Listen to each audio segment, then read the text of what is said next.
How did you get into like chef and cooking and culinary arts? Because you're self-taught. You're not. Yeah. You never went to culinary school, but you're still considered a chef. You know, we watch your videos. Hawaii's only Chef Kale here. Yeah. You know. So now I'm a chef. Yeah. But before, you have to get a license. No. Well, you can. There's like certain search you get, but no, you don't. So basically, a chef is anyone who sells food. Okay. If you make the food, you sell it. You could be a chef. Okay. Technically, that's like the definition. Okay. You don't have to cook it. No. I mean, yeah. You make the food, you cook it, and you sell it. Because I want to say my girlfriend can cook and I can sell it, and am I Chef Kamaga? Yeah. No, okay. I bought the sugar that she used to bake those. So if you Google the word chef, right? Okay. So the reason I came up with chef is I wasn't a chef. This is the true story. I wasn't a chef. I just needed something that had like a hook, where I could walk down the street. Because people can't pronounce Kale. It's a weird Hawaiian name, right? Yeah. Kale. Kale or Kale, but no one really knows Kale. So I was like, okay, I need something where, hey, chef. So I was like, I cook. Let me just pretend to be a chef.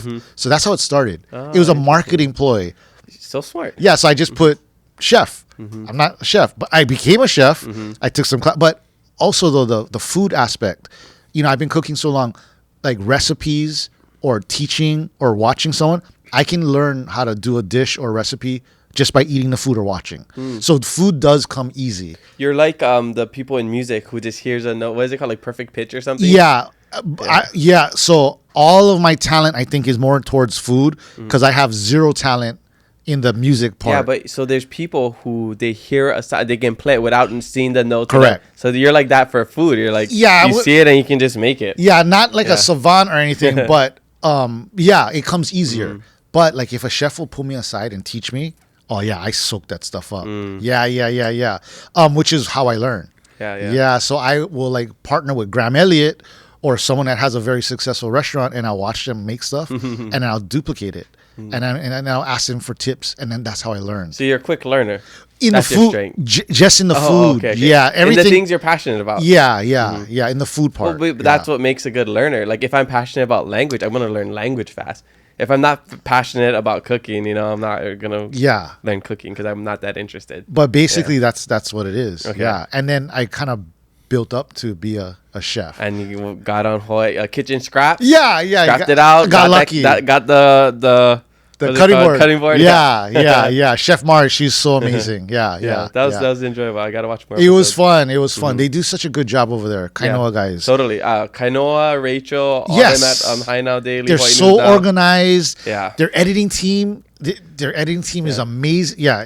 No, I'm always so impressed when I go because I the other year I would go there like I swear I was going there like every week for like bringing a new Hawaii verse business. Yes. And I would like represent and like be with them over there. So I would see those guys all the time. I was like, at one point I was like, right, you guys got to send me a commission check because I'm here all the time. Who is your, not assistant, but who works with, is it Callie? Callie. She invited me to go on, but I had just been on. So they said, okay, wait like a couple weeks. And then I got busy. Oh, okay. But yes, I was supposed to go represent Hawaii Verse as well. Yeah, no, they're great. And just watching them, because, I'm considered a host. I interview people, but I don't consider myself like that kind of host. When people ask like, oh, can you MC this? I'm like, I'm more of a sit down talk story kind of guy, not like a, how's this guy Xavier coming, getting down low, hyping up the crowd in front of everybody. That's a different kind of host. And then when I see Kainoa and Rachel, I'm just so impressed at like their professionality and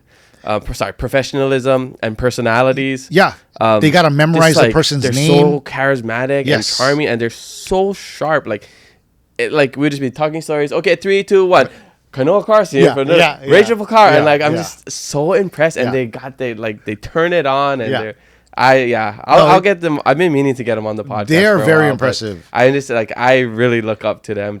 I just think they're so talented. Yeah, it's super impressive. It is because they gotta like know the person's name, know the business, and I see them on the side like rehearsing. And they're quick with it, like live. And then I was like impromptu kind stuff. That's what I was asking. You do this every day? That's like so much stress, to go live. Yeah, exactly. And live is different. Like we're not live. No, you just relax. Yeah, relax. Yeah, there's no big cameras like people standing around, cut and edit, right? Yeah, exactly. But live, bro, it's just a lot of pressure. I've only did one. I did 1 or 2 lives, and it's scary. Yeah, it's nuts. It's nuts. What is the BTS of the kitchen scraps? Because I always wonder, like, I've been around production before, so I know everything's a little staged and whatever. Yeah.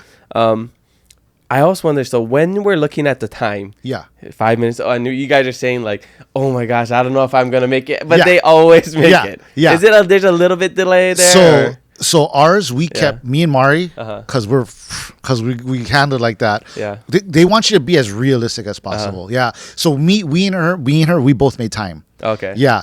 But what happens is, camera's moving and Yeah. so what if they didn't get the shot? They'll just say, "Oh, could you replate that?" Oh, okay. That's but me and her both made time. Oh, okay. I don't know about everyone else. Yeah. But brah, 15 minutes to make a dish. That's hard. It's crazy. Yeah. It's Does crazy. that count the going to the shelf and picking out items as well? It's they started with a timer. Yeah. So I made a really simple dish for my first dish because I knew yeah, 15 and then you saw her and and you're then, like... yeah. But even then I almost ran out of time because okay. 15 minutes goes by so fast. My dish was so simple and I was like, I was taking my time like I got this. Bruh, and then the time started running down. I was like, oh crap, my thing's not the fires. I was like, But yeah. So it was ours was pretty real. Yeah. Okay, cool. Yeah. And then like I always wonder too, and that this isn't just for kitchen scraps, but for all cooking shows. You do all of that, and then I'm guessing they have to get the shots, they have to take pictures. So when the judges get it, is it cold already? Oh, absolutely. Okay, so 100%. So they're eating cold food. Yeah, which is why I made 2 cold dishes. Oh, smart. Yeah, but That's a technique right there. It's just it's a strategy, right? Yeah. But Chef Mari, who I challenged, her dish was so good, and I ate it. Her dish was so good.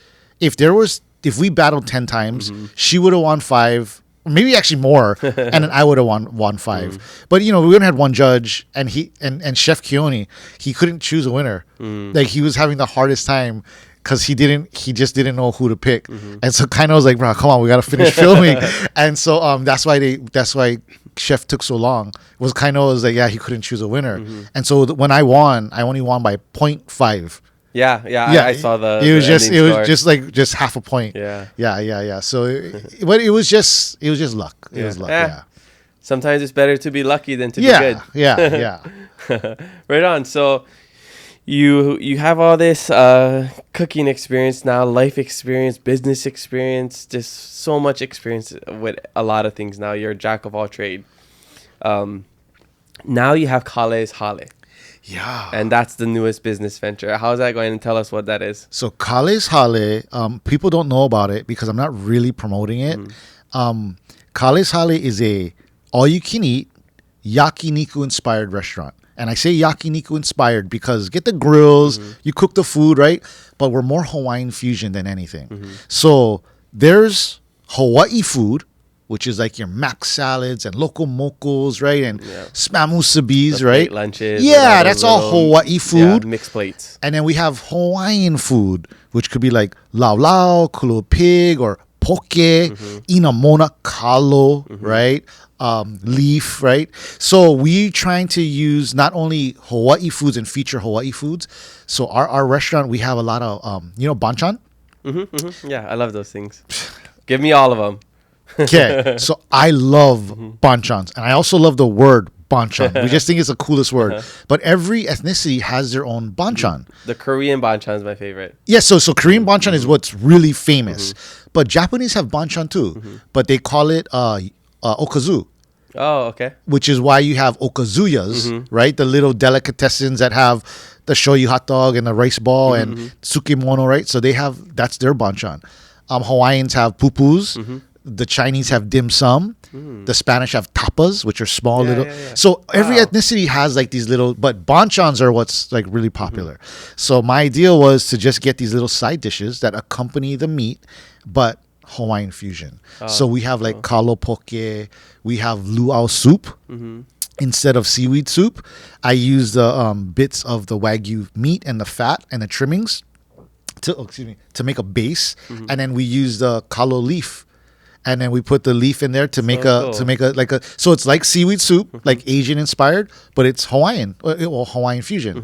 It's kind of like luau stew, but soup. So yeah, well, I as you said that, I remember I tried it when at the Hawaii Swim Show gala thing. Oh, you were cooking at the yes, Waikiki. You made kalo poke. Did I? I think so. Yeah. I mean, or something. I had ama crab. Oh, that's what it was. I had oio. I might have. I had oio. I might have had. Yeah. I always do poke. Yeah. I don't know. I might have had kalo poke. Yeah, I might have had it another time, or maybe I just had it with somebody else. Kalo poke. Yeah. No, but that was a good event. Yeah, we did. We went holo holo for all those items. Yeah, and then we produced a good little thing. Yeah, that was fun. It's awesome, and I love that you're also educating people, because that's a big common misconception, right? Is Hawaii and Hawaiian food. They come here like, oh, I'm eating Hawaiian food. Give me that pineapple pizza. Yeah. And whatever else, the chicken katsu and whatever, the Korean chicken. Yeah. Give me the Hawaiian food, Korean chicken. Right? Like, we're not really thinking of. And there's nothing wrong with that food, but it's not Hawaiian. Yeah. So we want to use inamona and we use kuku. Yeah. So we're trying to do some Hawaiian fusion dishes. Okay. Yeah. Here's my question. Okay. And this might get people's brain going a little bit. Is lomi salmon Hawaiian food? So I don't consider lomi salmon Hawaiian. I consider it Hawaii food. So in honor to make a Hawaii, because I don't know if we had the tomatoes. I think they came later. Or the salmon. Oh, no, it's definitely not the salmon. So at our restaurant, we do lomi opai. Oh, okay. Because it had opai in the rivers. And even if tomatoes and onions came later, I mean, because they came later, right? But I don't consider it Hawaiian. But I think it's a good Hawaii food. Like, it's a staple. It's people get confused because it's part of the Hawaiian plate. Yeah. The Hawaiian grad party. Yeah, because it tastes so damn good. Yeah. It's a perfect, like, fresh little, like, salsa relish, whatever you want to call it. But we do a variety of lomi salmon, but instead of salmon, we use opai. Okay. Yeah. Cool.